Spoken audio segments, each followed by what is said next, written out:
Hi అండి అందరికీ. Evening బయలుదేరి అలాగే కంచికి వచ్చామండి. కంచం తల్లి సంబరాలు కదా, ఇలా వచ్చామా లేదో ఆ తల్లి దర్శనం అయ్యింది. మీరు కూడా దండం పెట్టుకోండి, అంత మంచిగా జరుగుతుంది.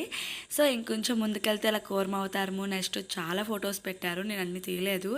ఎక్కడ చూసినా బొమ్మలు అండి, బొమ్మలు గాజులు లేడీస్ సంబంధించినవి అనమాట, చాలా ఉన్నాయి. పిల్లలతో వెళ్తే మామూలుగా ఉండదు అనమాట. ముందుకెళ్తే జైంట్ వీల్ ఇవన్నీ, మా పిల్లలకి జంపింగ్ ఎక్కించాను. అలాగే గాజులు చూసామండి, చాలా బాగున్నాయి. 4 గాజులు 50 రూపాయలు అనమాట. సో మేము 300 గాజులు తీసుకున్నాము.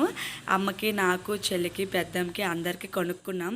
అలాగే ఐస్ క్రీమ్స్ కూడా తిన్నామండి. ఇంకొంచెం ముందుకెళ్తే ఇలా భరతనాట్యం అనమాట, చుట్టూ దేవతలు, అలాగే మధ్యలో భరతనాట్యం అనమాట. చాలా బాగా చేసింది ఆ అమ్మాయి. సో అక్కడ కొంచెం ఉన్న తర్వాత ఇంకొంచెం ముందుకెళ్ళామన్నమాట, డ్యాన్స్ ప్రోగ్రామ్ కూడా అవుతుంది. సో అది కూడా చూసి పిల్లలు నిద్రకి చాలా ఇబ్బంది పడుతున్నారండి. వచ్చేసాము, నెక్స్ట్ టైం మళ్ళీ వెళ్ళొచ్చులే అని. Thank you for watching.